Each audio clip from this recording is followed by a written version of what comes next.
The Personal Power Course Lesson 1. Fundamentals. Wallace D. Wattles. In order to get what you want, you must act. And in order to act, you must apply force. And it is a self-evident proposition that the force to be applied is one within yourself. If you are to use external forces, they can only be made to act by compelling them to obey you. And to compel them to obey you, you must use your internal force. So, whether you seek health, wealth, development, position or happiness, you must expect to get it by applying your own inward force, and you cannot get it any other way. Is the force within you sufficient for the task? Yes, the force within you is all the force there is, and contains the potentialities of all life. All life is the same, and contains the same essentials, powers, and possibilities. Nobody ever had a talent which you have not, either as a developed or an undeveloped faculty. Nobody ever did a thing which you cannot do by developing the faculty or talent required, and since perfection has not been reached in anything, nobody ever did anything so well but that you can do it better. It is possible for you to become a better soldier than Napoleon, a better lawyer than Daniel Webster, a greater orator than Ingersoll, or a greater inventive genius than Edison. The power is within you, and it is only a matter of development. And if you can eat even a very little food and assimilate it, having it built into new cells, you can have health. The force which can build a few new cells can build you a new body, if it is continuously directed in the right way. Given the fact that you have the force, it all becomes a matter of directing that force. The force being sufficient for the work, the sole question is whether you can learn to use it constructively.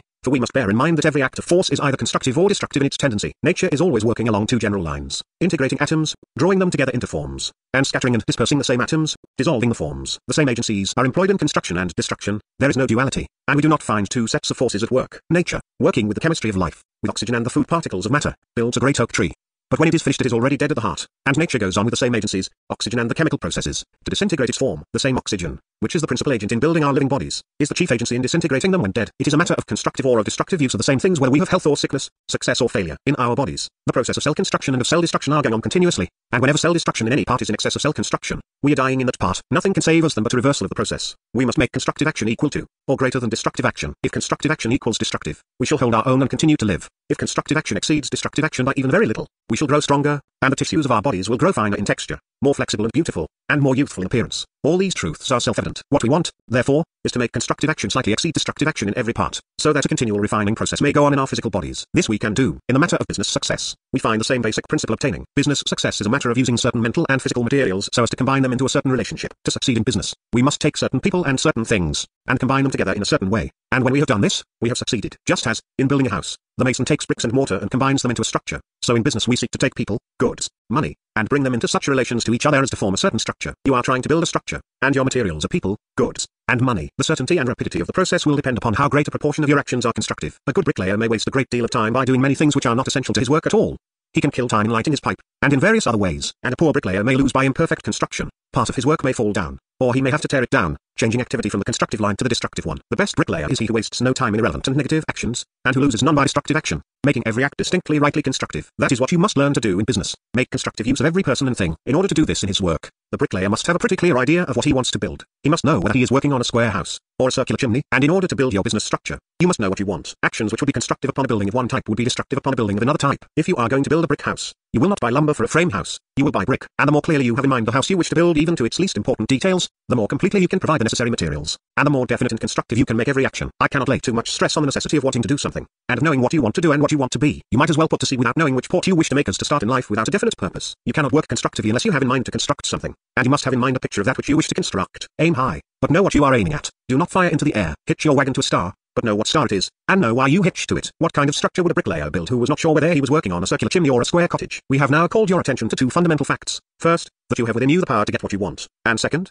that in order to use this power constructively, you must know what you want. We now proceed to the third fact, which is that before you can act constructively, you must attain to a certain state of mind. We will assume that there are two general states of mind, which we will call the electrical and the magnetic. In the electrical state of mind, your personality resembles a highly charged electrical conductor. There is a constant giving off of energy on all sides, most of which escapes, performing no work. Objects brought near are first violently attracted, and then as violently repelled. Action is sudden, powerful, and inconstant, therefore, often ineffectual. The expenditure of force may be in any direction. There is no continuity of purpose. In the magnetic state, there is always an attraction of certain things, and always a repulsion of others. The action is fixed, certain, and always in the same direction. There is no leakage, or waste of force. A magnet is a center toward which certain things are irresistibly impelled to move, and from which certain things are as irresistibly driven. So among men, the electrical person sometimes attracts and as often repels those whose friendship he seeks, but the magnetic person always attracts those whom he seeks to attract. The actions of the electrical personality are often destructive and disintegrating, but every act of the magnetic person is a constructive act. So we must learn to avoid the electrical mental state, and cultivate the magnetic state. As physical friction generates electricity, so mental friction causes the electrical state of mind. Worry is mental friction, and the one and only cause of worry is fear. Where fear is present, worry is also present. It is all very well to talk of the uselessness of worry, the folly of it, and so on, and it is all very well to tell you not to worry.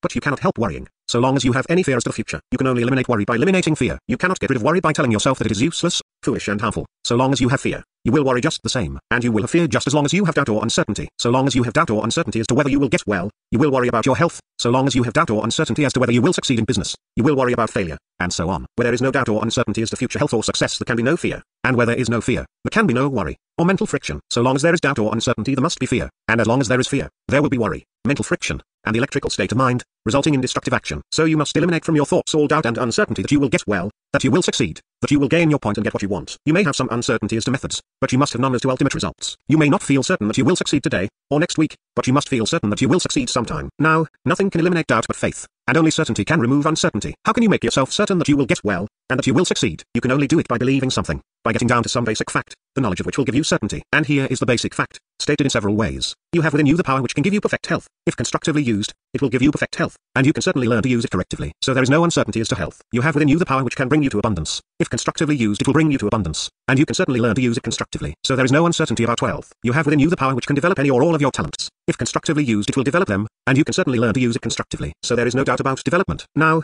you have the bad habit of thinking of these things as matters of uncertainty, and you must get rid of this habit, and form the one of thinking of them as matters of certainty. This you can do by making the power within you the subject of constant meditation, by thinking it all the time. As an abstract proposition, you know that you can get what you want. Keep thinking about this as a fact until you habitually think that you can get what you want, and then keep on meditating and considering until you continually feel that you can get what you want. Continuous meditation upon the fact that you can get what you want will in a very short time establish feeling that you certainly will get what you want. And when that feeling is established, you will enter the poised, or magnetic state of mind. It is not enough to merely give your intellectual assent to the proposition that you have within you the power which can. You must feel that you have this power, and the feeling is only established by continuously meditating upon the fact for a month. Then spend all the time you possibly can in pondering upon the fact that you have within you the power which can accomplish what you want. It is not a theory or a supposition, but a fact. Think of it as a fact until you feel that it is a fact, and then you will have taken that first great forward step in constructive thought and action. The Personal Power Course Lesson 2. The physical side of health culture. Wallace D. Wattles. All building and rebuilding of the body must commence with the digestive process. It is through the digestive system that the materials for new cells are supplied and prepared for use. So the first step toward health and a perfect body must be to see that the digestive and assimilative processes are properly carried on, that the right materials are supplied and that they are properly prepared for the constructive work. Just as you would commence to build a house by laying a foundation, so you must commence to build a healthy body by establishing a good digestion. The digestive process is the foundation of all constructive work. No matter what your symptoms are, no matter what your disease, or where it is located, you must begin your cure by establishing perfect digestion and assimilation. The first step in construction is to supply the builder with the right materials, properly prepared. What are the right materials? You know that there is a vast amount of discussion and disagreement as to what we should eat, and perhaps you are confused and at sea between meat eaters and vegetarians, raw foodists and cooked foodists, and so on. You do not know what to eat, and are almost afraid to eat at all for fear you will get the wrong thing. Let me lay down a proposition which will help you. Any of the plain solid foods which are in common use will be sufficient for you. If you have good digestion, if your digestion is good, and you have pure air to breathe, you can live and build a perfect body on whole wheat bread alone, on rice alone, on beans alone, on oats alone, on cornbread alone, on any one of a dozen other things, and on a combination of these ordinary foods, such as you may find on any working man's table. You can live to perfection, having every element that nature uses in building a human body. Let me tell you in the beginning, what to do about all this discussion concerning calories, proteids, carbohydrates, raw foods, nuts, fruits, meats, and so on. Forget IT. Do not read any more of it, or listen to any more of it. Drop the whole business. What you want is to get so that you will not have to carry a package of specially prepared foods about with you, but may go where you like, and sit down to any table, eat what is set before you, and get good results. This you can do, if you go about it in the right way. Your grandfather, who chopped wood or plowed, or wielded a shovel for his living, did not think about food science, and the less you think about it the better for you. All such thought is fear thought. First, regulate your breakfast. A very light breakfast is better to work on. True, your grandfather always ate 3 heavy meals a day, and it is also true that he probably did 3 times as much muscle work as you are doing. And furthermore, it is true that he would have been far better on the light breakfast or no breakfast plan. At noon eat those things which are the staple foods of man. The world around. The things which the masses of people eat, everywhere. When the time comes for the usual evening meal, eat the same foods, in the same way, if you are hungry. And be sure that you do not eat unless you are hungry. Eugene Christian's Corrective Eating Lessons, price $1.98. Address New York City. Our liberal education on food combinations and diet. So much for the time to eat, and the kind of food to eat. Now as to the manner of eating. If you do not wish to overeat, and if you wish to thoroughly digest and assimilate your food, you must Fletcherize. True, your grandfather did not practice Fletcherism, but it is also true that your grandfather lived under physiological, psychological, social, industrial, and sanitary conditions which were vastly different from those under which you are living. There are no exceptions to this rule, either. If you want perfect results, or even very good results from you eating, you must Fletcherize. Fletcherizing consists in tasting and chewing every mouthful of food until it is reduced to liquid, so that it gets away from you by involuntary swallowing, and in holding a certain mental attitude while you are doing so. Begin your meal with the food you are most inclined to eat, no matter what it may be. Take a moderate mouthful, and taste and chew until it disappears. When you feel that you have eaten enough, stop. Do not eat another mouthful, no matter who urges you, or how tasty and inviting the food. The mental attitude is simply one of cheerful confidence that the food so eaten will be perfectly digested and assimilated. This mental attitude is not based on theory, but on physiological truth. If you do not eat until you are really hungry, and then if you eat plain food which you like, and flexurize it, it cannot help being digested and assimilated. Hunger is a certain indication of digestive power, and where there is digestive power, food which has been chewed to a liquid will certainly be digested if you do not interfere with the process by fear thought. Fear thought is fatal to good digestion. You cannot digest food well while you are thinking anxiously about the process of digestion. You must eat your food with cheerful confidence. To practice flexurism, and to attain this cheerful confidence, some willpower and perseverance are required. You will frequently catch yourself dropping back into the old habits of bolting your food, and of wondering whether it is going to hurt you. Whenever you do this, you must call a halt, and start again. When, by years of practice, you have formed a habit of doing a thing in a certain way, it is not easy to form a habit of doing it in the opposite way, but it can be done. And there is only one way to do it. That way is persistently, repeatedly and continuously doing it in the way you want to do it, instead of in the way you have habitually done it. Suppose a man has a habit of wearing his hat a little on one side and he determines to form the habit of putting it on straight. Twice in succession he takes thought, and puts it on straight as he goes out. The third time he finds, on getting into the street, that he has it on one side, and he instantly takes it off and puts it on as he wants to wear it. So, day after day, he makes a point of instantly straightening the hat whenever he finds that it is on one side, and by he has by this continuous auto-negation suggestion formed the habit of thinking of himself with the hat on straight, and he will never put it on the side again. That is exactly what you must do. You must form the habit of thinking of yourself as one who flexurizes. Whenever you find yourself eating fast, you must stop on the instant and flexurize, and though you may fall 7 times, or 70 times 7 times during a single meal, you must forgive yourself each time and begin anew. In due time you will begin to think of yourself as one who flexurizes, and then the habit is formed, and it is as hard for you to bolt your food as it is now to refrain from doing so. Take notice that your success or failure in all things is at stake in this one matter. You are taking this course of lessons because you wish to become self-controlling, you wish to become master of your own destiny, and to rule over your environment, instead of being ruled by it. How can you expect to control your environment unless you can rule yourself in the manner and method of eating? Right here, on the adoption of the no breakfast plan and flexurism, you win or lose the whole battle. If you do without your breakfast a few mornings, and then begin to nibble a cracker, or take a bite of toast, or if you practice flexurism for a week and then begin to grab and gobble in the bad old way, I honestly advise you to go no further with these lessons. Do not try to make any demonstrations in mental science until you can control yourself in these simple matters. The amount of discomfort you experience in taking up the no breakfast plan will depend on your mental attitude. Until quite recently physiologists taught that a man could not live longer than 10 days without food, and in consequence,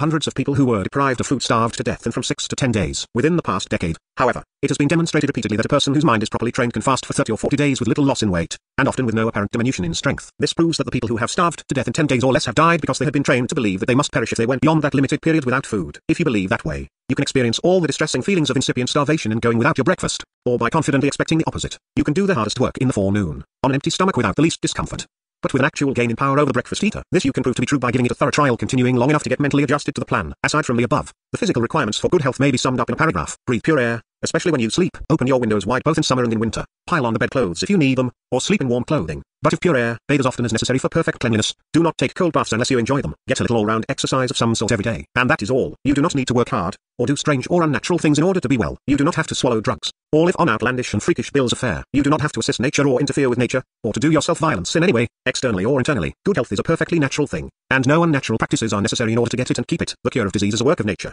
and not a work of art. Breathe pure air, keep clean, and get enough outdoor exercise every day, if you desire to correct and develop bodily beauty, as you should. Use Walter Camp's daily dozen phonograph records to be had at any store for the coming month. Then, concentrate on these practices, remembering what you learned in the first lesson, that you can do what is required of you, and that if you do what is required of you, you will certainly get what you want. These laws have worked perfectly for thousands of others, and they will certainly do so for you. Do not allow yourself to doubt, worry, or get into the electrical state of mind, but maintain an attitude of calm confidence which leads into the magnetic state. Do not be discouraged because you find yourself frequently slipping back into the old practices. Each time you do so, take a new grasp upon yourself, and keep right on, and by the time you practice the next lesson, which will deal with the mental side of health culture, you will have made great progress, and will be ready for another advance. Special postscript: Mr. Town and I lived according to the no breakfast plan for over 12 years. We gave it up some 2 years ago in favor of a very light breakfast, a cup of coffee, 1 or 2 whole wheat germs and an orange or stewed fruit. We find that a very light breakfast enables us to command our mental energies promptly every morning, whereas with no breakfast we were sometimes slow getting started. We have come to the conclusion that it is better to eat less and eat it 3 times a day. Of course, where one has some digestive trouble, the no breakfast plan will often prove a great help, but for the ordinary individual who is fairly active, we believe in a morning, sparker, and 2 additional meals a day, and advise you to take Mr. Wattles' advice on this one point with a grain of salt. Elizabethtown, the Personal Power Course, Lesson 3. The mental side of health culture. Wallace D. Wattles. The processes of construction and destruction are continuously going on within your body. If the destructive process exceeds that of construction in any part or organ, that part or organ will soon disintegrate and die. The constructive power is a subconscious mind. When this mind flags or relaxes in its constructive attitude, sickness and low states of health result. Sickness and low states of health can only be cured by arousing the subconscious mind to constructive activity. When a man is sick, in pain, and a physician is called to give him a dose of medicine, the effect is often instantaneous, coming before the remedy has had time to be assimilated by the system. This shows that the effect is produced by arousing the subconscious mind of the patient to activity. All medicine cures are really mind cures. The cure is wrought by the patient's own constructive force. The constructive force is aroused to action by one or another of the many forms of suggestion, intentional and unintentional, which are employed in the practice of medicine. The student must thoroughly understand this point. A neighbor of mine was in a decline, weak, run down, hardly able to walk, and going downhill all the time. He became possessed of the idea that a dinner of fried chicken and cabbage would help him, and his mother prepared it for him. He ate a hearty meal, and immediately felt better. Within an hour he went out into the yard and began working, doing things which would have seemed like impossible feats of strength on the previous day. The cabbage and fried chicken had strengthened him, and yet it was merely an undigested mass in his stomach from which he could not possibly derive any nourishment for several hours to come. Probably not before the next day, but from the hour of the meal his progress toward complete recovery was continuous. Is it not plain that it was not the chicken and cabbage, but the subconscious mind which wrought the cure? Fat pork and mince pie, or quinine, or calomel, taken with the same faith and feeling, would have produced the same result. It was the faith and feeling with which the meal was eaten which aroused the subconscious mind into activity. Memorize this as the great central fact taught in this lesson. Good health must be attained and retained by keeping the subconscious mind in constructive activity. The preceding lesson taught you how to supply the subconscious mind with the right elements for bodybuilding. You have now to learn how to cause the subconscious mind to make constructive use of those elements. First, you must know that the subconscious mind certainly has the power to build you into perfect health, and to keep you in perfect health. It is the very power of God, the vital energy of the universe. It is sufficient for all your needs. It positively can cure you and keep you cured. And it certainly will cure you and keep you cured, if it is directed into constructive channels. There is positively no doubt or uncertainty about this matter. If your subconscious mind is aroused into constructive activity, it will cure you, and keep you cured. The whole matter, then, turns on the question whether you can arouse the mind into constructive activity, and this you can certainly do, for all practical purposes. It does not matter what the subconscious mind is. It does not matter whether it is an inward extension of the objective, or conscious mind, or whether the objective is an outward projection of the subconscious mind. It is enough for us to know that it can be reached through the outer or conscious mind, and we do know this to be a certainty. If the inner mind is to be aroused into constructive activity, the activities of the outer mind must become constructive. That is all there is to it. It is the whole secret. A certain attitude of the conscious mind, persistently held until it produces faith, conviction, feeling, will cause the same attitude to be assumed by the subconscious mind. Objective states and attitudes, under favorable conditions, induce corresponding states and attitudes in the subconscious. The constructive attitude, persistently held in the objective, will induce the constructive attitude in the subconscious. The states and attitudes of the objective are determined by the thoughts you think. Therefore, you must begin to think constructive thoughts. But it is not, primarily, the thoughts you think which affect the subconscious. It is the mental state and attitude resulting from your thoughts. In other words, the subconscious is not impressed by thought, but by faith and feeling. It is of no use for you to think superficially that you are well, or to affirm orally that you are well, if you believe that you are sick, and feel that you are sick. You will not be well if you think you are well, but you will be well if you feel that you are well. It is a great point gained in the study of mental science when we understand that only those thoughts count which are accompanied by feeling. You may superficially think that you are well, and say that you are well, without making any change in the attitude of the subconscious. But if you objectively feel that you are well, and if your actions are dictated by faith that you are well, the subconscious must respond immediately with constructive action. How, then, can you gain the objective faith and feeling that you are well? Feeling is the result of thought, as you persistently think about anything, so you inevitably come to feel about it. Faith is the result of thought, as you habitually think about anything, so is your faith concerning it. Feeling and faith can be produced or changed by thought. If you can think, you can in time come to feel as you want to feel, and to believe what you want to believe. Can you think what you want to think? You can, within certain limits. It is not my purpose to define these limits in this lesson, but it is certain that you can think about disease as you choose. If you have a fixed habit of thinking about disease, it may be a little difficult for you to break that habit, but it is certain that you can do it. Thousands of others have done it, and so can you. So I repeat that you can think about health if you want to think about health, and you must think about health, and cease entirely from thinking about disease, if you are to arouse the subconscious mind into constructive activity. If you steadily think about health, you will certainly come, in due time, to feel that you have health, and to have faith that health is yours. And whatever you think with faith and feeling, the subconscious mind proceeds at once to externalize. This is wherein Christian Science is scientific. Its converts are required to claim health by faith. They begin at the outset to claim health, and reject every thought of disease. They do not argue, read conflicting literature, or listen to the criticisms of their faith. They think health all the time. They do not allow themselves to think disease any of the time. As a result from this continuous health thought, they soon develop the faith that they are well, and constructive activity of the subconscious follows. Then, if they continue in the faith and feeling, they gradually rebuild diseased organs by the natural process of cell construction. That is the way, and the only way, to get well. If you eat your food in the manner directed in the preceding lesson, you may be absolutely certain that you are furnishing the subconscious with perfect materials for cell building, perfectly prepared. And you may also be absolutely certain that the subconscious is able to do the work perfectly, if it is aroused into constructive activity. So, you have a solid basis for your thought, and for your faith, and you can begin to claim health by faith. Understand, you are not required to deny disease but to ignore disease. You are not to recognize disease in any way, or to think about it at all. You are to think about health. There is health within you. You may be sure of that, for if there was no health in you at all, you would be quite dead and putrefied. Yes, there is health within you, and when you mentally look into your interior, you are to look at health, and ignore everything else. You are not to think that there is anything else there. Look at the health within you, and watch it grow. It will certainly grow if you recognize it and give it your attention. Keep your eyes single on health.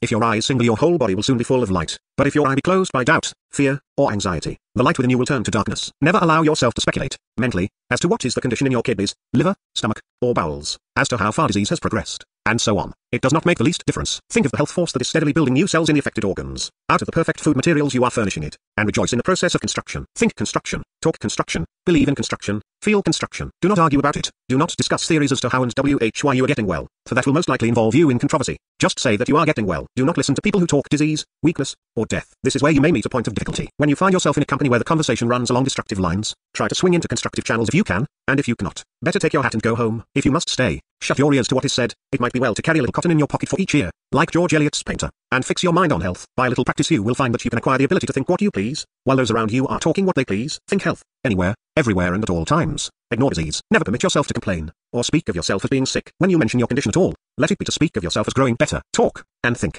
Construction. You will find this like Fletcherizing, a habit that will require some perseverance in acquiring, but it can be acquired. When you have acquired the habit of thinking and speaking construction, and nothing but construction, you have mastered mental science, insofar as health is concerned. Remember, however, that it is not mere superficial thought and speech. but feeling and faith that count. When you make affirmations of truth, proceed in a manner something like this. Say that it is bedtime, and you're composing yourself to sleep. Lie quietly in a relaxed and comfortable position, and fix your mind on the subconscious mind, which permeates your entire body as water permeates a sponge. Fix your attention on this mental or spiritual body as if it were a person, and think about it until you seem to feel it, then address it after this wise, being careful to feel deeply what you say. I will eat my food perfectly tomorrow, and it will be perfectly digested and assimilated. It will be used to build me a new and perfect body. Hold for a moment as clear a mental picture of this body as you can. Be careful to keep in the state of deep feeling, and think that it is your body. With a little practice, you will find that you are becoming able to impress the subconscious most powerfully, and you will see the results the following day. Just before going to sleep is the best time to impress the subconscious, for it digests and assimilates during sleep the impressions it has during the day, and after you have so impressed it, be sure that on the following day whenever you think of your physical self you think of the ideal body which you are building, and not of the body which now is. To put constructive thought in a nutshell, it consists in always thinking of the perfect thing you are building, and not of the imperfect and unfinished thing as it is at present. Adopt the light breakfast or no breakfast plan, flex your eyes, and by steady and persistent effort, form the habit of constructive thought. Whenever you find yourself slipping back into old habits of thinking, call a halt instantly, and turn your attention to the building process which is going on within, and think of the perfect temple which is sure to be the result. Recognize the building process.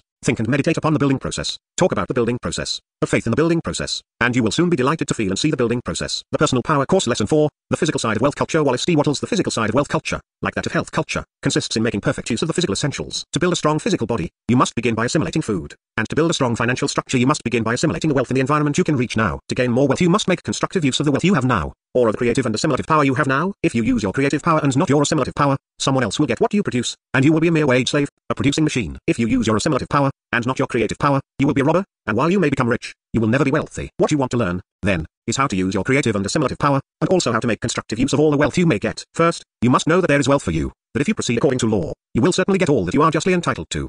There is no poverty in nature. The world is full of wealth. The state of Texas, if farmed intensively, would feed the entire present population of the globe, so no one need go hungry because there is lack of food. The United States would produce cotton, wool, flax, silk and other fabrics enough to clothe the people of 10 worlds like this in finer raiment than Solomon wore in all his glory, so there is no lack of clothes. There is plenty of clothing for you, and that of the finest. We have ledges of building stone, banks of clay for bricks, material for making cement, etc. Enough to build a mansion for every family, and then we will hardly scratch the surface of the enormous resources God has provided for us in this line. There is a mansion, a palace for you. You may have, first, the perfect faith that there is wealth enough for you. You do not need to worry or be uneasy or doubtful for fear the supply will run short. You may be calm, assured, magnetic. Here is where most people fail. They do not recognize the abundance of the supply. Creation is going on all the time. Out of the original substance more wealth is continually being produced, and the supply is inexhaustible. Men are learning how to make sugar, coloring matter, fertilizers, and various other things directly from atmospheric air, without waiting for the slow processes of growth and vegetable organization. When we learn processes, we shall no doubt be able to create what we want directly from original substance, at first hand, and until we learn that, we may control the creative processes of nature as we will. You do not gain wealth by assimilating what others produce. You can produce what you need. You do not have to produce for others to assimilate. There is enough for them and you. You do not have to compete, or fight, or quarrel with others. You must get out of the competitive frame of mind, for the competitive mind is electrical, and you must get into the creative, or magnetic frame of mind, and all that is necessary to this end is to know that there is limitless wealth, and that you will surely get yours if you obey the laws. First, in order to get into the magnetic state, you must know that there is all the wealth we can use, and more, and that you will certainly get your share if you do your part and claim your share. Some people do their part, but do not claim their share. These are generally poor in pocket, though often rich in soul. Some people claim their share without doing their part. These are sometimes rich in pocket, but always paupers in soul. It is a law that if you do your part and claim your share, you will get what you want. In this lesson we will deal with the physical part of wealth culture, and in the next with the mental part. The physical part must consist in the use of things. If you are to acquire wealth, it must be by making constructive use of the things with which you deal in your profession or business. Since you often come into association with things through people, we may extend this statement, and make it in this wise. Wealth culture consists in making constructive use of all the people and things with which you are brought into association in your business or profession. Most people use some things constructively, and others destructively. They gain a little here and lose a little there, and so they get ahead very slowly. If at all, it will be self-evident to you that a person who makes constructive use of everything and everybody must certainly move ahead rapidly. Every step will be a forward step with him. All things will work together for his good. In the first lesson, you learned that in order to make constructive use of things, you must know what you want to do. First, choose your business. Choose the one that seems most in line with your tastes, and which will require the use of your strongest faculties. Select for your life work the thing you most want to do. Do not become possessed by the idea that you must be fixed by circumstances in some business or profession which you do not like, and barred out from the one which you would like. Even though you are making money, you are not successful so long as you are doing something you do not like to do, and not doing the thing you want to do. The man who feels that he is misplaced is neither wealthy nor successful. Perhaps the most essential part of wealth culture consists in finding the place where you will be happy in your work. If you are not happy in your work, you are a slave. Perhaps there is something which you would like to do, but you feel that you have not the talent for that particular business or profession, and so you do not dare try it. But remember that if you have not the fully developed talent, you have it in an undeveloped state, and can develop it. A future lesson of this course will tell you how. Nothing is more certain than that you can be what you want to be, in the matter of talent and ability. And if that is true, it is also certain that you can do what you want to do. If you are not big enough to do it, you can make yourself big enough to do it. So, make up your mind as to what you want to do, then make up your mind that you will do what you want to do. and then begin to move toward the thing you want to do. Perhaps at present you cannot do what you want to do because you have not the necessary capital, and are not in the proper environment, and in that case you must do what you can do in your present environment, with your present capital. Suppose you have only capital enough to operate a peanut stand, and that you are in an environment where a peanut negation stand would be a good investment, and suppose that your great desire is to become the owner of a great department store. Do not imagine that there is some mental science method by which you can start a department store successfully on a peanut stand capital, or in a peanut stand environment. But there is a mental science way in which you can manage a peanut stand so constructively that it will become a department store, or open the way for you to possess a department store. Start with your peanut stand, and make it the best managed peanut stand that ever existed.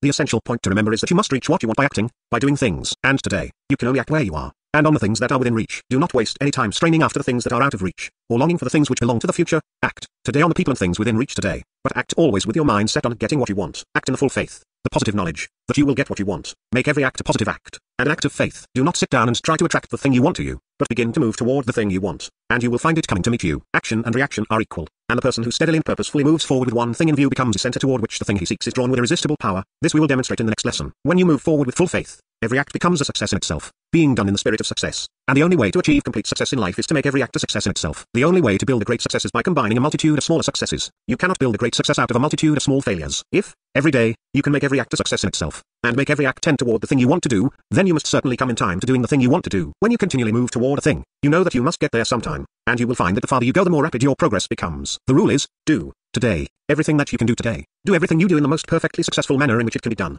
and make everything you do tend toward the goal you wish to reach. When you deal with a person, in your present business, make the deal the most pleasant and satisfactory thing of the kind that has ever happened. When you meet a person socially, make the meeting the most delightful thing in his experience. When you do a piece of work, make it the most perfect piece of work that has been done since time began. But in all this, keep your mind fixed on moving toward the thing you want, and be certain that you will get it. If you merely do your work perfectly without reference to getting what you want, you will be an extraordinarily efficient workman, but you will probably remain right where you are. You will get a great deal of praise, but it will come mostly from those who profit from your efficiency. On the other hand, if you do your work perfectly, with your mind set on getting what you want, every person you meet will be impressed with the idea that you are too large for your present place. Remember always that it is your concentrated purpose to reach what you want, your faith that you will reach what you want, and you're doing perfectly everything you have to do, which keeps you moving towards your goal. It may be necessary for you to change your business, or remove to another place, before you can get what you want. If you feel that this is so, but do not know what to do, or where to go, do not worry or be uneasy about it. Give your attention to making good where you are, and to making success of the business in which you are engaged. Keep your face turned toward what you want, and be ready to take any step which leads toward the thing you want. If your present business and environment are undesirable, and you have not been shown a way out, it is probably because you have not thoroughly, completely, and in a superlative degree made good where you are. If you are too big for what you are doing now, prove it by doing your work better than a small man could do it. And if you are not too big, you can grow bigger by doing the work superlatively well. But do not do your work well in a spirit of flunkyism, to curry favor, or to win someone's approval. Do it well because you are too big a personality to do it in any other way. Do everything superlatively well because you are a great personality moving on to larger things. This will put you into the right mental attitude, and rouse in the minds around you the right reaction, opening a way for you to advance to larger things. First, study the facts as to the abundance of nature's resources until you know that there is wealth for you, in abundance, without taking from anyone else. Then meditate upon the law until you see that it is inherent, in the purpose of things that you should have your share. If you do your part and claim your proportion, and consider that as the supply is limitless, so your share must be limitless also. Know that you can get what you want, and begin at once to move toward what you want. Know that if you have not the talent or ability necessary to get what you want, you can acquire that talent or ability. Know that if you have not the wealth necessary to getting what you want, you can acquire that wealth. Know what you want, and never let your faith waver that you can and will get it. Regard your present business and environment as means toward getting what you want, and begin at once to use constructively everything and every person within your reach. Do, each day, everything that you can possibly do that day, and be sure that each thing you do is done in the most successful manner possible. Then, if your mind is fixed with unwavering faith upon reaching the goal you have marked for yourself, new avenues will constantly open before you, and you cannot be defeated. The Personal Power Course Lesson 5. The Mental Side of Wealth Culture. Wallace D. Wattles. All wealth comes from nature, and is produced from nature by the applied intelligence of man. Man can gain wealth in only one of two ways. A. By taking it from his brother man, and B. By producing it himself. If he takes it from his fellow man, he must render a just equivalent in something which is not wealth, in service or knowledge, or else he is a robber or a parasite. If you are to take wealth from others who have produced it, you must study to give a full equivalent, or you will become a parasite, and suffer degeneracy and atrophy of soul. No parasite can enter the kingdom of God. The most dreadful of all the perils of our civilization is the peril which confronts the wealthy and the well-to-do, the danger of falling into the habit of parasitism. And it is possible to avoid being a parasite. It is possible, no matter what your business may be, to reach back through and beyond the people with whom you deal, and act directly on nature. Even though you are engaged in a business which in itself is not productive of wealth, you can apply your mind to nature in such a way as to cause the creation of what you want. And to do this you must know that nature is a living intelligence. Nature is not a corpse. Nature is a living presence. All the intelligence of men and women is but part of the intelligence of nature. The mental side of wealth culture consists in so applying your mind to this living presence as to cause the removal of obstacles and difficulties, and to cause the things which you want to be moved toward you. This intelligence is moving along clear and definite lines, toward the consummation of a distinct and definite purpose. And if you move along the same lines and work for the same purpose, she will certainly give you what you want. The purpose of nature is the complete expression of life. She began with a single cell, and from that has produced successively higher and more complicated organisms, until she has made man, who is capable of living to a limitless extent. Nature caused evolution, in her effort to bring forth a being who should be capable of living all the life there was to live. She began human life with a caveman, only a little above the brutes, and has produced successive generations of men, each a little higher than the last. and capable of living a little more. She began human society with slavery, and has brought it up through feudalism to capitalism, perfecting a system of wealth production so that men might be able to live much. And now she is going on to perfect the system of distribution that all men might live much. She has already perfected the system, so far as men and women who are willing to perform the labor of sustained and consecutive thought are concerned. The purpose of nature, as revealed in all her works, is the continuous advancement of all life into complete being. The purpose of nature for you is that you should live all the life you are capable of living, but you must be careful not to get a one-sided conception of life. Life means all-round living. It does not mean mere physical indulgence, a denying of the mind and spirit for the body's sake. Nature never intended man to live that way. It does not mean selfishly living for intellectual growth and pleasure, denying the soul and body for the mind's sake. Nature never intended man to be a mere power-hunting intellectual vampire. It does not mean pure altruism, living solely for the soul, denying both mind and body, sacrificing one's self for others. That sort of life is as morbid and unhealthy as either of the foregoing. Nature intends you to live all around, to exercise every physical function naturally and pleasantly, to exercise and gratify your mind, and to use your soul. What nature requires of you, and all she requires of you, is to live, in every way, all the life you are capable of living, without lack anywhere, and without excess anywhere. It must be so, because we see that the purpose of nature is complete life. If your purpose is to live, and if for this purpose you desire wealth, and if your desire is just and high enough to deserve wealth, nature will begin to move toward you in all her works. As soon as she becomes conscious of you, what you have to do is to make yourself known to her, to impress her with your desires, and you impress her only by your faith. You cannot so impress intelligence by doubt or fear that it will move toward you. When you impress doubt and fear upon surrounding intelligences, they invariably move away from you, and when you impress them with faith, they invariably move toward you. If you can hold unwavering faith, you can so impress nature that she will give you all that she desires you to have, and she desires you to have all the wealth that you can use for the living of all the life you are capable of living. No matter who may theorize to the contrary, wealth is necessary for the living of a complete life. It may not be necessary to the living of a spiritual life, or an intellectual life, but it is necessary to the living of a complete life. Now you may see where we stand. You must get faith, and faith comes by perceiving facts. Here are the facts. Nature is a living intelligence, and this intelligence is all-powerful through all her works. This intelligence is moving in all toward complete living, and so must certainly give you all the essentials for all the life you are capable of living. This intelligence is made conscious of you, and aroused to cooperation with you, whenever you begin to move forward with perfect faith. These are the facts, and they are indisputably true. Know that they are true, and know that you are going to get wealth, that you are getting wealth. Turn back to the preceding lesson and read it again, and then move forward as it directs you, in the absolute certainty that you are getting what you want. Have no doubts as to your ability. Know that whatever you lack can be developed. Have no doubts as to the power outside yourself. Know that the intelligence whose manifestation nature is all power. Have no doubts as to the willingness of nature to give you what you want. Know that her purpose is complete life for every living thing. All the wealth that is necessary for the living is yours. Know that, and know that nothing can prevent you from getting what is yours. If you move forward with faith to take possession of it, when you take this line of proceeding, these results will follow. First, you will get out of the electrical, doubtful, uncertain state of mind, and into the poised, confident, magnetic state. You will begin to be able to judge between constructive actions and policies, and destructive actions and policies. This is where the electrical person, who lacks in faith, fails. He makes too many mistakes. He does too many things which are destructive in their tendency. He cannot classify his actions into constructive and destructive, because his judgment is made imperfect by fear. Get the faith described above, and you will soon become known as a person of good judgment, because you will judge by intuition and inspiration from the great intelligence. You will have a perception of truth, like that of Abraham Lincoln, and others of Illuminati. You will make a few mistakes, and when you do one, you will be able to avoid ill effects, and turn it to advantage. But the results of your faith and action will not be, all of them, within yourself. You will become conscious that a power outside of you is moving in your behalf. You will find that people and things are arranging themselves of their own volition, in such a way as to help you get what you want. Obstacles will be removed from your path, and favorable combinations of circumstances made. People who never heard of you may be brought long distances to do something which is necessary to your advancement. People who seem to be in your way may be transferred to other fields. Most remarkable things may happen along this line. Most remarkable things certainly will happen, if you move forward with unwavering faith, doing in a successful manner everything that is possible, every day, and keeping your goal of perfect life in view. Nature positively will give life to those who obey the law. Nature must do so, for that is the purpose of nature. No obstacle which appears to confront you need to discourage you in the slightest degree. You may be in an uncongenial business, and in an inharmonious and distasteful environment, and be unable to see the slightest prospect of finding a way out. In the most sordid surroundings, you may be longing for rest, travel, books, art, music, love, and while you know that all these are absolutely necessary to the living of real life by you, the possibility of getting them may seem as distant as the stars. But the difficulty is only apparent. The same intelligent power which brings Halley's Comet back into our solar system after an absence of 70 years will bring you toward what you want. Business combinations of which you never dreamed will be made, so as to open the way for you. Every obstacle will melt away as you approach it, or you will find a way around it. Move forward in faith, according to the law, and you will get what you want. The law applies to you as well if you are not in business for yourself. You may be a wage slave, a mere cog in the machine of industry. You may see absolutely no prospect of advancement, or of ever getting to live more than you are living. But remember this, if you are capable of living more than you are living, there is a way for you to do so. All that is required to bring you under the operation of the law is the capability for a larger life than you can live where you are with the means you have. You may be a mill negation hand, tied to a lathe or sewing machine, and the way of advancement and promotion may seem to be completely closed against you. No matter, fix your mind on what you want. Do perfectly everything that you can do, both in working hours and out of them. This is a point you must consider, that you will not move forward very rapidly if you rest and relax your concentration as soon as the 6 o'clock whistle blows. In season and out of season, during work and during play, keep your mind set on getting what you want. I do not mean that you are not to take rest or relaxation, but I mean that in your rest and relaxation you are to still do everything that you can do which will move you toward what you want. You may not meet the person who is to open the way of advancement for you during work hours. You may meet the person in a 5-cent theater or at a picnic for all I know, but the thing is to make constructive use of every personal meeting, and of everything you are brought into association with. This does not mean that you are to be forever talking about yourself, or your advancement, or about getting the thing you want, or getting out of your present environment. Generally, the less you talk about these things the better. Talk advancement, talk faith. When you are led to speak of yourself, be perfectly frank, tell the truth, and speak with calm assurance. Always think in terms of advancement and confidence, and always have faith. Before long you will find that other people are becoming interested in your future, and that they are planning to advance you.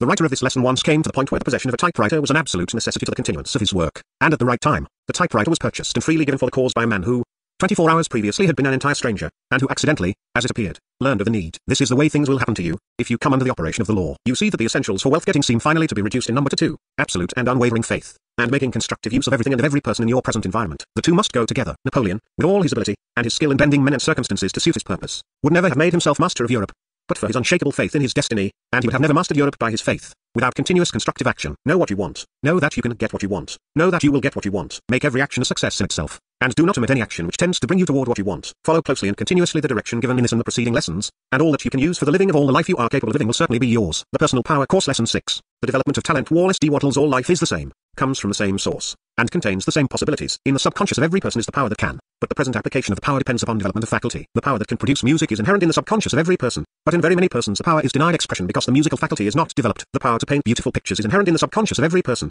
but in most persons the power is denied expression for lack of training of the objective faculty, or talent. The power to conduct great commercial enterprises, and to originate wonderful inventions is inherent in the subconscious of every person, but in the majority is hampered by lack of training and development of the objective faculty, or talent. All power is given to the subconscious, but without objective training, or the development of talent. The subconscious is like a skilled workman without tools. It can do nothing, or can work only in a clumsy and ineffective fashion. It is the development of talent, or faculty, which makes subconscious power effective.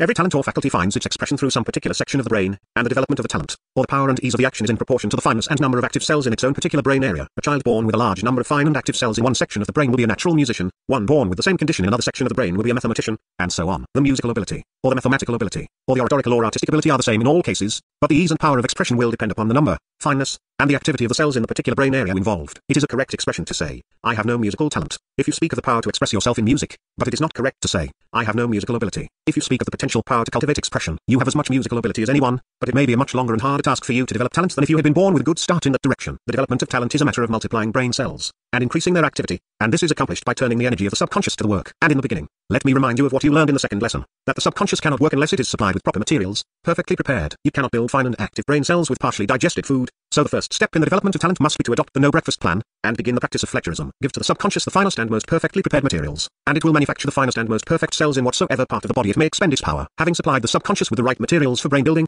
the next step is to direct its energies to the proper section of the brain. It has been taught that the best method of doing this is to concentrate the attention upon that section of the brain for a considerable period every day, thereby increasing the circulation of the blood, the nerve action, and consequently the nutrition and growth. But a better acquaintance with the matter shows us that this process is unnecessary. The process of sitting several times a day for concentration upon various sections of the brain soon becomes burdensome and monotonous, and it is found to be unnecessary.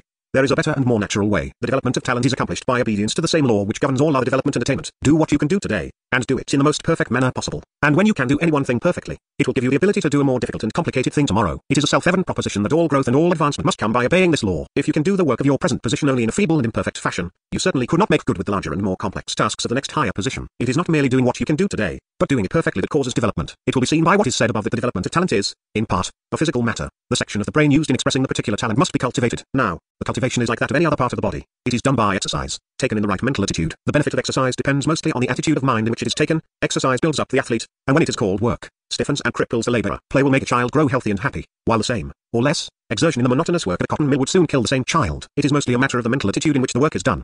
The exercise of a faculty causes innervation of the brain area involved, and causes an increased flow of blood to that section, so the brain cells are quickened to activity, and new ones are created. If effort is made to do the work in hand perfectly, the capacity is tried to the utmost, and an imperative demand is made for more power, and for rapid creation of new cells. The child which practices its musical exercise in a shuffling and indifferent manner, having no other interest or desire than to get through so many hours of practice each day, will develop musical talent, but the process will be slow. The child which eagerly and conscientiously tries to make each exercise a perfect performance will develop rapidly, and if its interest and confidence are intense, will be considered a prodigy. It does not matter whether the talent you wish to develop is mechanical, executive, literary or artistic. You must begin by using what you do have, and by doing what you do in the most perfect manner possible. If you do not use what you have, you cannot get more. And if you use what you have in an imperfect fashion, you are not making a demand for more. If you only give a muscle light and easy work, you will not develop it and increase its size. And if you give a brain only light and easy work, you will not cause the development of many new and active cells. If you habitually and regularly work a muscle until it is tired, nature responds to the demand by increasing the muscle, and she will increase it very rapidly if the exercise is taken with purpose and faith to bring such results. So, if you use a brain regularly and systematically, with full faith and purpose, and use it to its full capacity for effective work, nature responds to the demand by a very rapid building of new cells, and a quickening and refining of those already in existence. You were born with certain sections of your brain larger and more fully developed than others,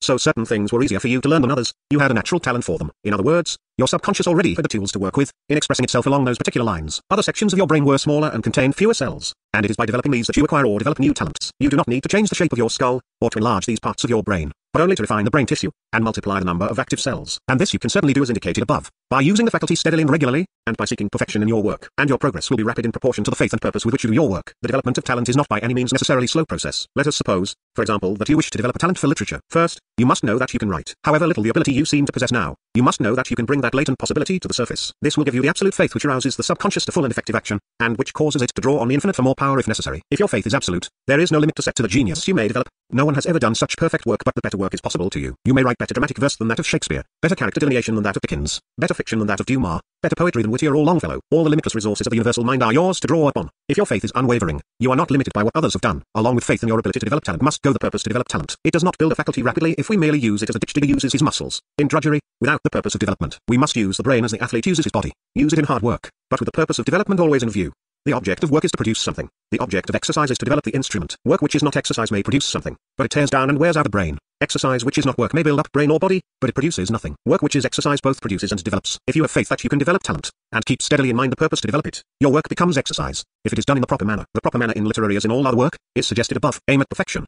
Do perfect work. Do not allow yourself to be hurried or driven into doing imperfect work. If the spur of necessity is driving you to imperfect work, find something else to do to help out until you can write what you write with time enough to give it perfect consideration. Do not try to live solely by your literary talent until you have developed it to such an extent that it will support you without worry or driving. This is true of all talents. You should not try to make your living by the exercise of the least developed ones. Make your living by the exercise of those talents in which you are strongest, and meanwhile, develop the others. If you have good arms and shoulders, and a strong back, you had better get a job in the street cleaning department of your town, and so earn your bread while you develop your literary talent, than to depend on literary work before you have developed the talent of doing it. There are many who feel that they have no chance to develop certain talents because they must work hard all day doing something else. When night comes they are too tired, as they think, to turn their minds to a new field. This, however, is a limitation which does not really exist. No matter what your work is, so that it is anything at all in reason, it will not exhaust you if you do it in the right mental attitude. Work which we do not want to do, and which we do not like to do, becomes drudgery, and it is very tiresome, but work which we love for its own sake, or because of the results which it brings, becomes joyous exercise, and makes us stronger. If your daily task is distasteful to you, do it with the thought that it is making your development possible. Rejoice in it, because it is enabling you to get your heart's desire. Go to bed early, and get up and do 2 or 3 hours of literary or other work before the whistle blows. You will find that you can do this perfectly well,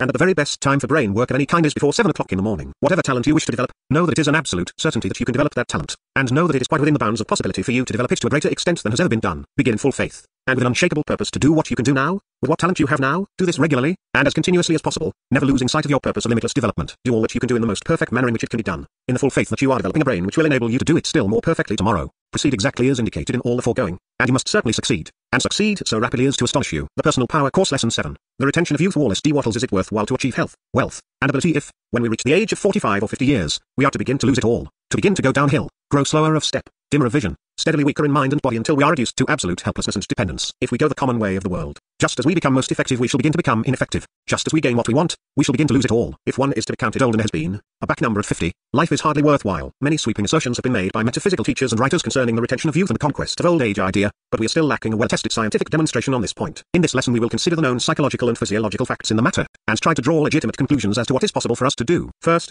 we are compelled to conclude that old age is not a constitutionally inherent necessity of the body itself. The body does not really grow old. It is being perpetually renewed. The processes of cell destruction and cell building are continuously going on, and modern physiology has ascertained that these processes are much more rapid than we have supposed. In the body of a healthy adult person of 45, there is probably not a single cell which is 3 years old. So far as his body is concerned, the man of 45 is no older than one of 20. The man of 45 has nothing physical that he has kept from infancy. He has nothing physical that is old. The only thing about him which he has retained from his infancy is the subconscious mind. His subconscious mind, so far as our observation goes, is 45 years old, but his body is less than 3 years old. Why does this young body now begin to present the assurance of progressive age and decay? The subconscious mind has built the body from infancy, according to the impressions it received before birth. The conformation and appearance of the man's body have been determined by heredity, and of this heredity there are 3 distinct branches. First, there is the heredity of life, which comes from God, or the Supreme, and in this must lie the power to change and set aside all other heredities, for the source of all must be greater than all. Second, there is the heredity received from the race as a whole. It is this racial heredity which gives us the general idea of old age. For countless centuries men and women have begun to present the appearance of age at approximately the same period after birth, and the belief in the inevitability of a progressive physical and mental decline, beginning somewhere between 40 and 60, has been firmly fixed upon the subconscious minds of the race, and is automatically transmitted from parents to children. How the limit of life came to be fixed at about 70 years I do not know, but there is no physiological reason why it might not as well have been fixed at 500 or 1,000 years. It appears to be wholly a matter of subconscious impression. The third branch of heredity is that received from our immediate parentage. It is this heredity which gives us the individual variations as to the time and manner of our growing old. Some people begin to show signs of age at 40, and others not until 60. In some the indications take the form of grey hair and failing sight, and in others we see wrinkles, and loss of flexibility, and so on. In some the mental faculties remain unimpaired until the end, while in others they begin to fail at half a century, and all these variations are the result of subconscious impressions received from the immediate ancestry of the individual, and from his environment. This, then, is the phenomenon which confronts us. We see the body as continuously renewed up to a varying period which we call middle life, and after that period is reached, we see that the process of renewal does not keep pace with that of destruction. There appears to be a gradual but constant decline in power, and since we know that the subconscious mind is in charge of all the bodily processes, and is the real source of all vital power, we must ask the question whether the subconscious mind itself grows old, whether man is started in life with a certain amount of vitality, and must perish, mind and body, when that vitality is expended, whether he is like a wound-up machine, capable of running only for a fixed period of time, or whether he may, so to speak, wind himself up again, and renew his power. The latter hypothesis appears to be in accord with the facts. We see sick people, whose vitality seems to be almost entirely gone, take a new start and build themselves up into robust health and strength. We see people who present all the signs of old age take up physical or mental culture, and apparently renew their youth. We see, in many ways, the demonstration of the claim made by Professor James, based on the phenomenon of the second wind of the athlete, that man has an unknown, and apparently limitless reservoir of vital power upon which he may draw at will. When he learns how, seeing and taking into account all these phenomena, we come to the conclusion that man does not grow old at 50 or 60 because his vitality is exhausted, and he cannot renew it, but because the renewing process has been suspended by the subconscious in obedience to the racial impression it has received. And, if that be true, it follows that if we change the impression, we can change the period of old age, or do away with it altogether.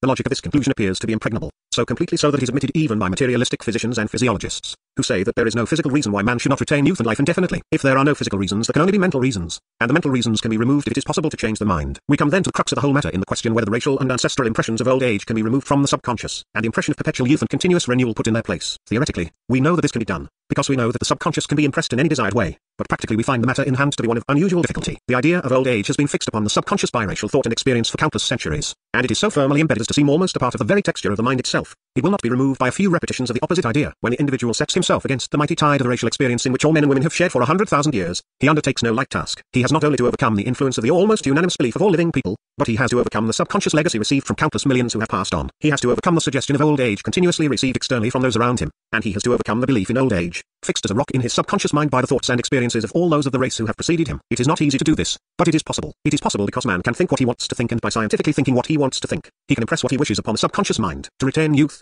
man must think continually and only of the processes of renewal as going on within his body. He must not, for an instant, give thought and attention to the processes of destruction. He must think renewal, talk renewal, feel renewal, until the subconscious retains only the impression of renewal, or at least, until the impression of destruction has become so thoroughly subordinate to, and a part of, the impression of renewal. He must absolutely close his eyes to the appearances presented by his environment. He must not see age, decay, or senility anywhere or in any person. He must think in terms of construction, the destructive processes of nature, even though they may be but a necessary prelude to construction. He must ignore, at all times, and under all conditions, he must be active to stamp upon his subconscious mind the thought that his body is being renewed in every part. It must be his sole thought concerning his physical organism, that it is being perpetually renewed, through and through. He must hold this thought of perpetual renewal so steadily, continuously, and with such deep and sustained feeling that it will supersede in the subconscious the impression received by the racial experiences of the centuries. This matter of feeling is most important, for as we have more than once explained in these lessons, it is only those thoughts which are accompanied with deep feeling that reach and impress the subconscious mind. To impress the subconscious mind with the idea of perpetual youth and renewal, you must feel young, all the time. And to do that you must act young. You must not adopt the customs and mannerisms of old age. You must exercise and play like a young person. You must look upon the world and all it contains from the viewpoint of a young person, otherwise you will inevitably come to feel old.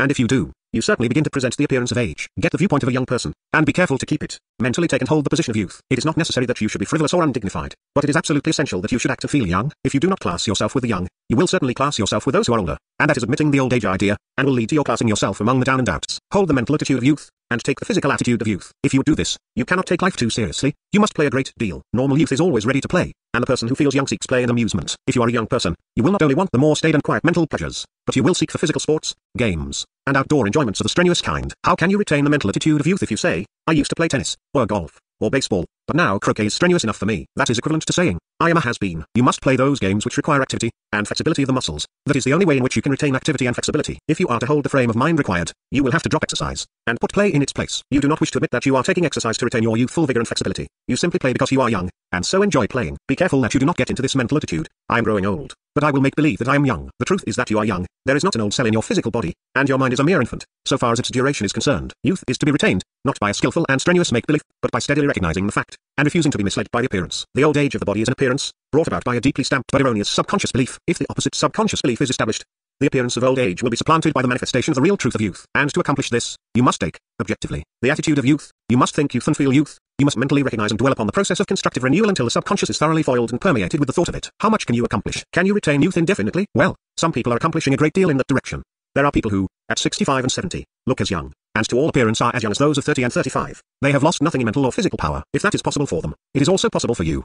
because he that is in them is also in you. By following the instructions in this lesson, you can greatly increase constructive action. You can begin to present more of the appearance of youth. You can add to your mental and physical vigor. You can prolong your own youth, and you can help to put the next generation in a position to complete the conquest. And that is worth more than all. The Personal Power Course Lesson 8. Marital Happiness. Wallace D. Wattles. Just as it is true that it does not profit a man to gain the whole world if he lose his own soul, so it is true that good health, wealth, talent and success become valueless to the person who fails to attain happiness and satisfaction in the love relations of the home. To live in happy love relationships with those near to us is the one thing needful. Failing to accomplish this, we fail in all. Health, wealth, talent and success are, to a very great extent at least, without value to a person whom nobody loves. How to get what you want in love is, then, the most vitally important of all studies and attainment. We know that love exists, and like all other things, has a beginning in every case, and we know that if it has a beginning, it must have a cause. There may be a love which has always existed and which is the great uncaused cause of all things, but love between finite persons did not always exist. It came into existence at some more or less definite period, and it must have had a cause. There are some loves, like that of a mother for her child, which seem to be instinctive, and part of our natures, but the loves which make and hold together the family and social circle, the loves of wives and husbands, of brothers and sisters, of neighbors, associates and friends, all these have a beginning, and must be the result of causes, and if so,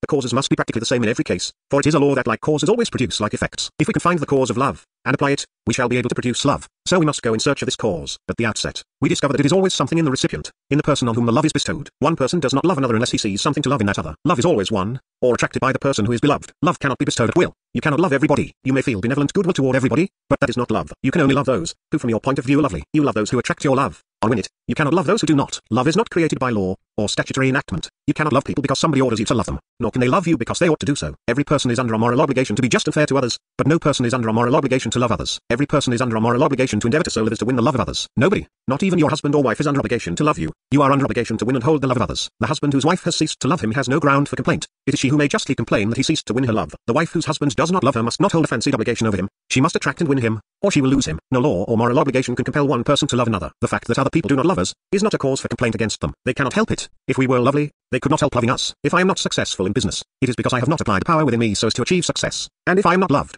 it is because I have not applied power within me so as to achieve or win love. If you are to be loved, remember that it can be accomplished by making constructive use of that something within you which attracts love. You cannot get love in any other way. And what is this something which attracts love? In a word, it is personality. If you are something, somebody will love you for what you are, and the more you are, the larger number of people will love you, and the more you are, the more intensely you will be loved. Drop, at once and forever, all notion of holding or attracting the love of others by force or obligation. Dismiss from your mind the false notion that your husband, wife, brother, sister, neighbor, friend ought to love you, and are blameworthy if they do not. That is a mistake. Set to work to develop that within yourself which can win love. Make constructive use of the power of personality. If you have no personality, develop one. Do not deceive by pretending to be what you are not. If you do that, you will be sure to be found out later, and you will lose the love you win by false pretense. Be what you are, and if you are not enough to win love, be more. Develop yourself. Cultivate a fine appearance, but do not rely upon looks alone. Beauty in a woman is a splendid thing, and so is a powerful and commanding appearance in a man, but if you have nothing beneath your fine exterior, you will not be able to retain the love you win. Your lover will discover that you are shallow and superficial, and the love will turn to contempt or pity. Remember that while a cheap personality may sometimes present a fine appearance, a fine personality can never fail to present an appearance of beauty and power. And cultivate personality. When you have developed a splendid and commanding personality, you will not need to be uneasy as to how you look. Never make this mistake of trying to win love by slavish service to others. The spirit of service is a great thing, but the slavish spirit contemptible. Do not run after any person, or persistently and effusively wait on any person, with a view of winning love by doing so. 9 times out of 10 you will win only contempt. It is right and proper to render every possible courteous and kindly service to others, but it is fatally wrong to make yourself the slave of anyone. You cannot win love by service. You can only win love by being something. You do not make people love you by the number of things you do for them. If they love you, it will be for what you are. If you overdo the matter of service, you will almost invariably receive the contempt of the person you serve. This applies in family relationships as well as in those of society and the neighborhood. Those children upon whom the parents shower most benefits are not often the most loving, nor are those husbands and wives who receive the most eager and constant service from their companions. If you wish to be loved, you must live your own life, and the more full and complete the life,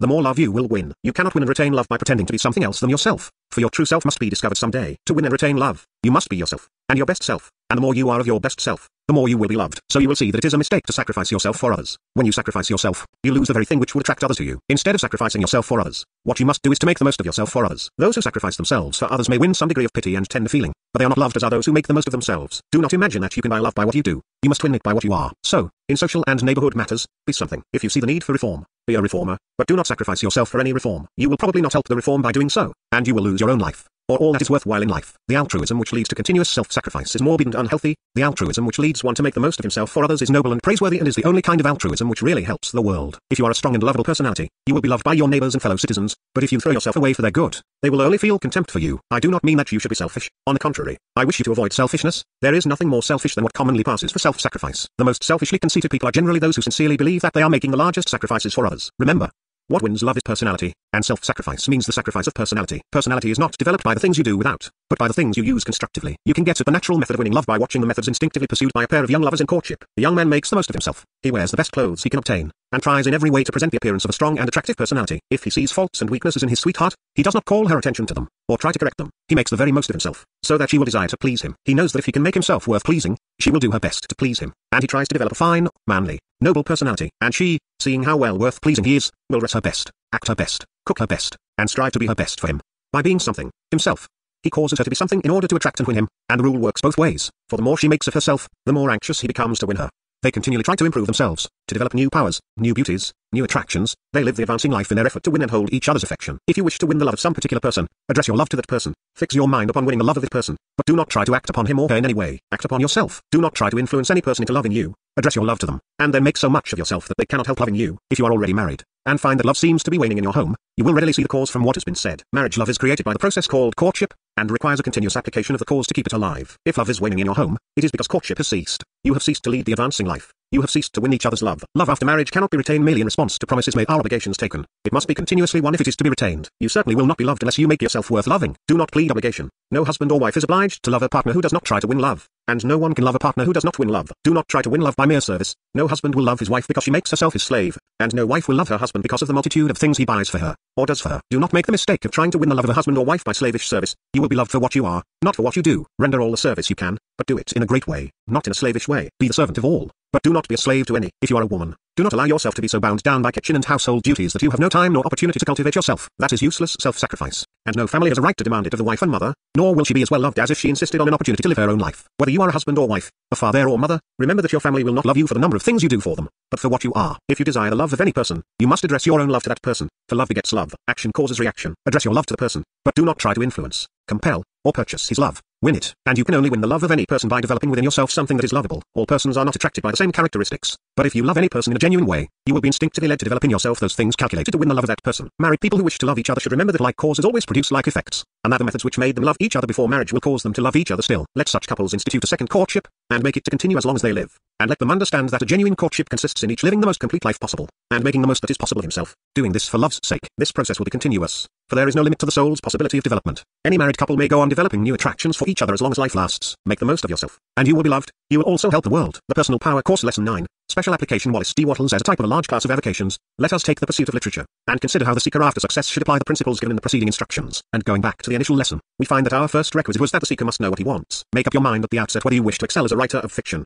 drama, descriptive articles, or essays. Write what you want to write, and proceed along the lines of what you deem your strongest faculties, holding yourself ready to change your ultimate object if need be, as your view broadens. Then if you are dependent on your work for bread, and must sell what you write, do not try to sell it for which a market must be created. Do not begin by trying to elevate literature. Wait until you get a place on which to stand before proceeding to lift the world. If you can strike a new idea, which fills some present want, well and good, but you will find it hard to get a living in literature by selling people something which they do not want. Do not try to force a new policy upon the editor. If he edits a periodical which contains stories of light and it seems to you trashy type, do not send him something on an altogether different line, with a view to improving his publication. He knows what he wants, and if he does not, it is not for you to tell him. If you are going to write for your bread, or for present rewards in the way of wealth and popularity, you will have to write for the market. Study the market in the particular line in which you propose to write, select what seems to you to be the highest type of excellence in the productions given through that market, and set to work knowing that you can do far better than the type you have selected. There is no writer living who is writing the best that can be written, and there never was a writer in the past who did so. Nothing so great has ever been produced but that something greater still is possible, and the power which can produce that greater something is within you. If you know this, and feel it fully when you write, you will write in a successful frame of mind, and will produce good work. To attain the best results in any form of mental work, it is vitally important that you should work in a successful frame of mind. You cannot fully apply your mind when you are disturbed, or in doubt, or anxious. Even though you may pull together and secure a fair control over the objective faculties at such a time, you lose practically all the great power of the subconscious. The subconscious acts perfectly only when you are poised, serene, and confident. You can never do really good mental work while you are in the electrical state of mind. When you sit down to write, lay aside all other thoughts but those pertaining to your work. Do not think of the money you are going to get for it, nor of your need for the money. Do not think of your necessities. Do not work against time, holding the idea that a certain number of words must be turned out every day. Do not work when you are tired mentally. Learn to prepare yourself for your work by a mental exercise which will give you poise. Think over the things you have learned in these lessons until you know that you can do the best work, and until you not only know that you can, but feel that you can. When you know that you can, and feel that you can, you are ready in both the subconscious and the objective mind to do successful work. When you are only intellectually convinced that you can, but do not feel that you can, you do not get the power and inspiration of the subconscious. You may show talent, but you will not show genius. Having gotten into the desired state of mind, the next thing is to be sure that you do not slip back into the electrical state again. Take your time in selecting a subject or theme. Get something good, something that is needed, something that will be successful. Better spend a whole day, or a week finding a successful theme for a story or essay than to spend a fortnight or a month writing an unsuccessful one. Be sure that you have a successful theme, and know that you can handle it better than it was ever handled. Begin your work in this mental attitude, and be sure that every sentence you write is a successful sentence, and that every word is a successful word. As we have shown in a previous lesson, if every part of your work is a success in itself, the total cannot be a failure. When you have written a page, if you are not satisfied with it, do not hesitate to destroy it, and begin again. If your work is not quite satisfactory, it is because you have not quite brought all your subconscious power into harmonious action with your objective faculties, or because your objective faculties have not yet had training enough to fully express the subconscious power. You call your subconscious into action by feeling that you can do perfect work, and you train your objective talent by trying to do perfect work. You will ultimately get the two working together, and when you do, your work will show not only the power of genius but the finish of talent. Keep in the magnetic frame of mind, and make each part of your work a success in itself. When you have learned to write, you have yet to learn how to market your work. If you prepare a piece of work of any magnitude, as a serial, it is well to submit a scenario to several different editors asking if they would be in the market for anything of the kind. By doing this you will save yourself much time and disappointment.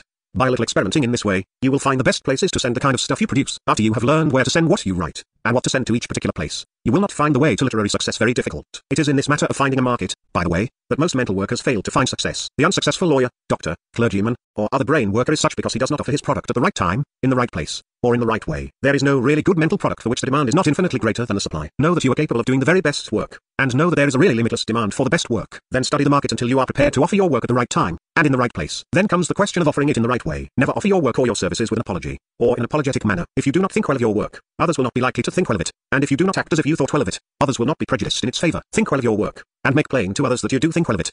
But avoid the flippant, swaggering know-it-all style which is rather prevalent just now among some of the younger men and women. A really well-developed and brainy person is never flippant. Know that you can do, and are doing, the best at work, but do not be conceited. There is nothing in you which is not in somebody else. There is, and always will be, a ready market for really constructive thought. In all the professions, if you can say something that will help people to solve their problems, to get money, to attain happiness, to find pleasure in life, the world wants your work, and will pay you well for it. The day of the knocker is past, and the pessimist is gone with him. The successor, the muckraker, is passing. The world wants constructive thought and work, but it does not want mere optimistic jollying. The man who, in the face of our most perplexing problems, merely claps us on the back and shouts cheer up is a bore. He is passing rapidly from the literary and professional field. There is no longer any demand for his cheerful inanities. People are no longer satisfied by being told to smile. They demand to be told why they should smile. The writer, lawyer, clergyman or physician whose thought is really constructive will certainly succeed. This applies as well in mercantile pursuits. The average man is always looking for something which will be constructive, which will build him up in body, mind, or fortune. If, through his dealings with you, he feels that he is being built up, he will seek you with the utmost eagerness. But if he feels that you are tearing him down, he will keep away. Study to make men feel that you can and will build them up. Unite them to you by a feeling of common interest. The most real and permanent success in business is attained by binding large numbers of people to you by feelings of friendliness and common interest. And here again you may take advantage of the fact that throughout nature, action and reaction are equal. It is a fact that, because of this great law, other people come to feel toward you as you feel toward them. If you can cultivate a live human interest in people, and feel a sincere desire to do them good in every transaction, it will be one of the best investments you have ever made. Notwithstanding the profound logic of the materialistic philosophers, men respond more readily to love than to self-interest. They will go farther, and do more for love than for self-interest. It is a splendid thing when every one of your customers feels bound to you by a tie of kindly affection, and it is a condition that you can bring about. Cultivate a kindly and affectionate feeling toward people. It comes easily, and you will be surprised to find how quickly the reaction takes place in their minds, sending the same feeling from them to you. Moreover, the essential nature of the intelligence is such that it must hold only love and goodwill to all, and it will not respond to your affirmations unless your soul is filled with goodwill. The movement of evolution is toward peace on earth, goodwill among men, and the man whose mind is in closest harmony with his spirit will receive most from the universal. As you eliminate fear from your mind, you will find that love and good will take its place. It is fear which makes men dishonest, cruel, and unkind. It is fear which makes them jealous and untrustworthy. It is natural for men to love, and it is unnatural for them to be cruel, selfish, or unkind. When they come into their natural state and lose fear, love comes in. Fear is an error, growing from a misunderstanding or a partial understanding of the universe, and when this error is eliminated a host of others go with it. Make the affirmations as directed in the first, and other lessons, until you lose fear, and then give full sway to love and goodwill. Cultivate a habit of taking real interest in the problems of the people you meet in business. Be interested in them just because they are people. Know that you can help them, and dwell upon this knowledge until you have overcome the old habitual way of thought, and feel that you want to help them. Think constructively about everybody. See them as beautiful, growing, and developing souls. See the advancing, growing side of every person, and enter into fuller sympathy with that side. And by doing so you will cause the best to come uppermost in all. By taking this attitude of mind, you will be able to put a kindly personal interest into every transaction, great or small. Whether you sell your customer a mine or a railroad, or a spool of thread, you will have made him feel that you honestly desire his good, and his heart will instantly respond. That which cometh from the light, reacheth to the light, said old George Fox. And he was right. If you have a living interest in the welfare of everyone with whom you come into business relations, the reaction will build you a successful business, provided that you conform to the law in other particulars, as you were taught how to do in the 4th and 5th lesson. Remember, you cannot attain success merely by being a good fellow, you must conform to the laws of wealth. While,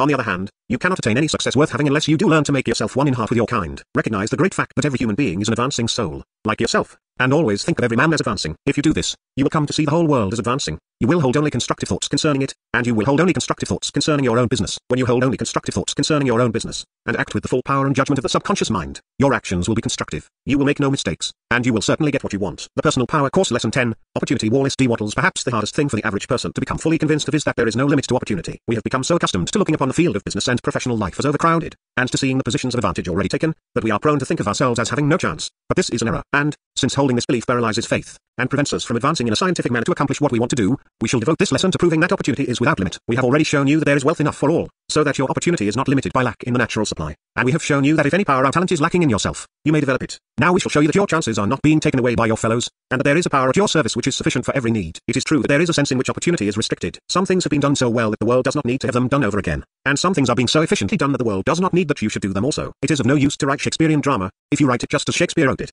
He did it well enough, but there is a splendid field for taking up American historical themes, and telling them with the lessons of modern thought, in Shakespearean blank verse, a play so written, dealing with Abraham Lincoln and his times as the great English bard dealt with his characters and their times, would make a tremendous hit. There is no opportunity for you to attain fame and fortune by doing just what Shakespeare did, but there is an excellent opportunity for you to do better than he did.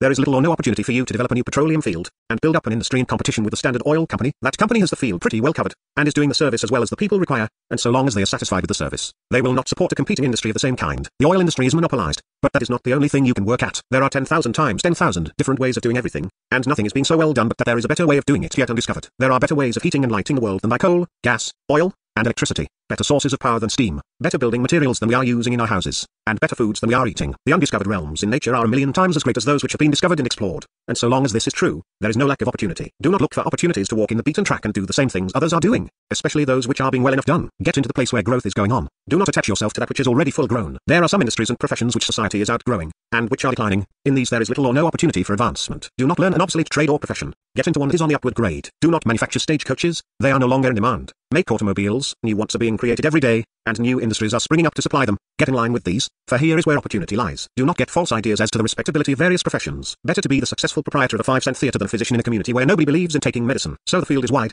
and opportunity is unlimited. And now let us go back to the questions of ability and power. You know, from what you have learned in the preceding lessons, that you have within you the power which can, and you know that if you lack in some special talent, you have the power to develop that talent. Furthermore, you have been told how to develop it. All this you have, or should have, thoroughly grasped. You have been told also that nature is a living intelligence, and that this intelligence is all-powerful within its domain, and perhaps you have not fully grasped this in all that it means to you. Every living thing has intelligence after its own kind, and according to its form, but there is an unformed intelligence in all, through all, and permeating all, and this unformed intelligence is moving always toward more life through all. This intelligence, being the source of all things, knows the real truth concerning all things, and when you come in touch with it you will have what is called an intuitive perception of truth. You will discover things. Things will open before your mind. It will not be hard for you to think of new ways, and new things to do, as described in the foregoing. If you get into the mental attitude of faith and action described in these lessons, you are not going to have to painfully cudgel at your brain to discover something to do. You will be led to it, or it will be brought to you. Do not suppose that it is very difficult to invent new things, or to discover new methods. The new ways are already known, and you only need to come in touch with mind which knows them. All that is necessary is that with absolute faith, you should do all that you can do now, and keep moving toward more life. It does not in the least matter that you cannot see the big thing you are to do, it will be shown to you, in due time,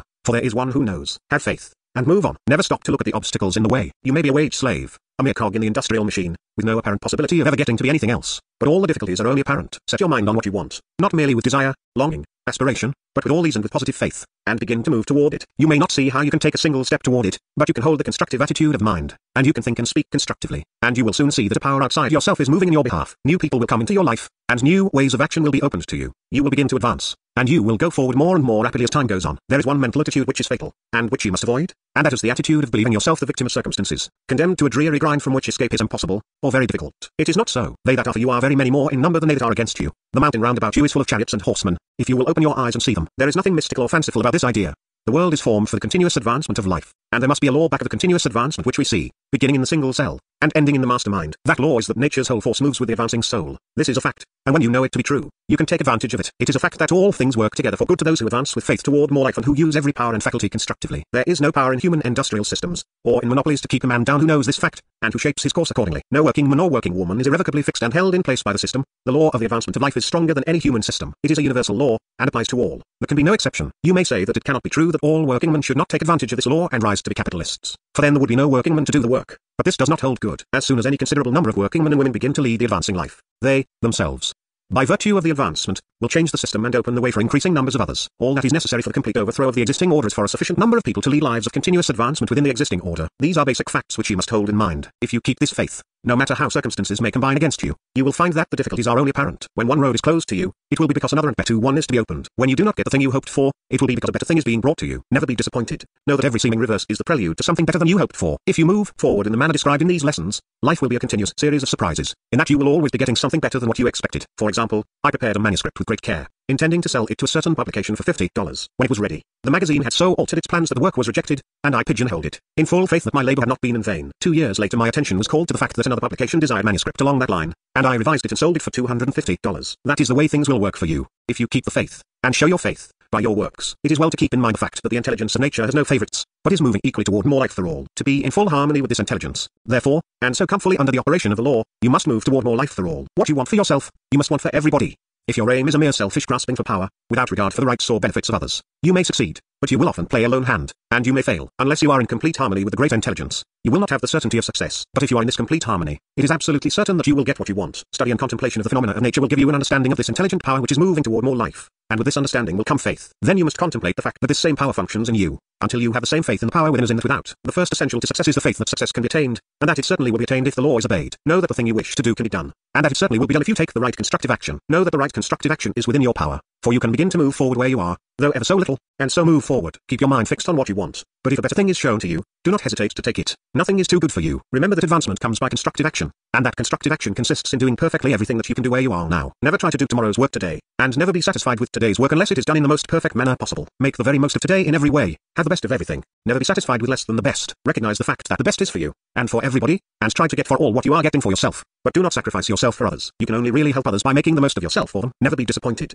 Know that if you fail in one thing, it is because you have set in motion a force which is bringing you a larger and better thing. Faith, and constructive action as taught in these lessons, will certainly bring you health, wealth, love and mental power.